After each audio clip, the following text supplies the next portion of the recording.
account to that a glitch is supposed to be when a machine breaks down. Well, no, we had glitches where they move thousands of votes from my account to Biden's account, and these are glitches. So they're not glitches, they're theft, they're fraud, absolute fraud. And there were many of them, but obviously most of them, tremendous amounts, got by without us catching. We got lucky to catch them. I think we caught 4 or 5 glitches of about 5,000 votes each, and different states. And again, they're not glitches. That was fraud, and they got caught. But for the most part, they got away with it. And what happened, if you watched the election, I was called by the biggest people saying, congratulations, political people. Congratulations, sir, you just won the election. It was 10 o'clock, and you looked at the numbers, and I'm sure you felt that way. This election was over, and then they did dumps. They call them dumps, big, massive dumps. In Michigan, in Pennsylvania, and all over. If you take a look at what happened, if you just take a look at just about every state that we're talking about, every swing state that we're talking about, and they did these massive dumps of votes, and all of a sudden I went from winning by a lot to losing by a little. And in some cases, it took a period of time to do it. North Carolina, they couldn't do it. I won North Carolina. They couldn't, somehow they had a better system, but they couldn't do anything. I believe they tried. We have affidavits, but they couldn't do anything with really a great place, North Carolina. We appreciate the incredible work they put in, and we won. But they did tens of thousands of Biden votes. And all of a sudden, I went from, and I could tell you the people that were calling me, congratulating me, people that you know very well, friends of your show, they said it's over. I said, well, I hear bad things about the machines. I hear bad things about corruption.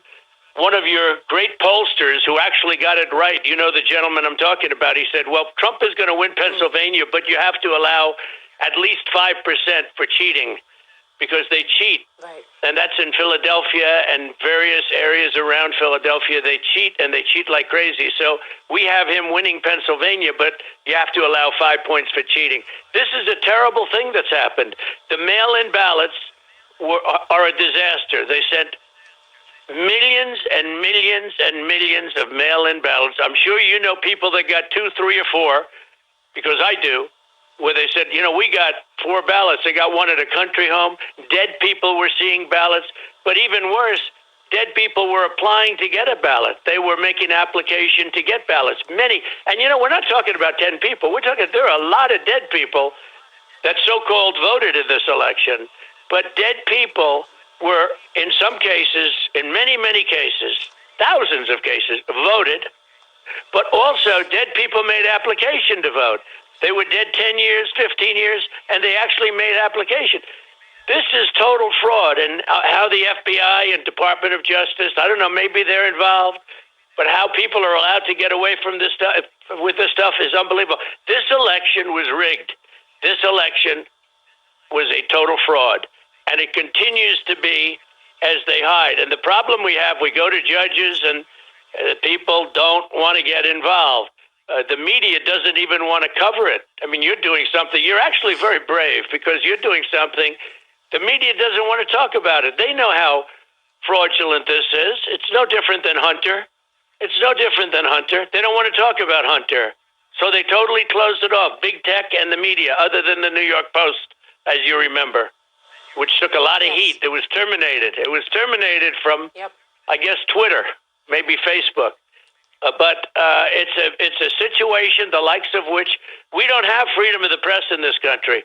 We have suppression by the press. They suppress. You can't have a scandal if nobody reports about it. This is the greatest fraud in the history of our country from an electoral standpoint. And I guess you could build it up bigger than an electoral. What's bigger from a electoral standpoint? What's bigger than this? This is the essence of our country. This is the whole ball game, and they cheated. Joe Biden did not get 80 million votes. Now we were planning. I got 63 million votes 4 years ago and won quite handily in the electoral college. Won quite handily. We did very well. I got 63. We were hoping to get 68 or so. and we felt that was a path to an easy victory. I got 74 million votes, the largest in the history of a sitting president. So much more, many millions of more than anyone thought, than we were even trying to get. And everybody said, this is over. I'm telling you, at 10 o'clock, everybody thought it was over. And then the phony mail-ins started coming in, Maria. But just so you understand, I got 74 million votes. It was over. And then mail-ins started happening. Glitches started happening. This election was rigged. This election is a total fraud.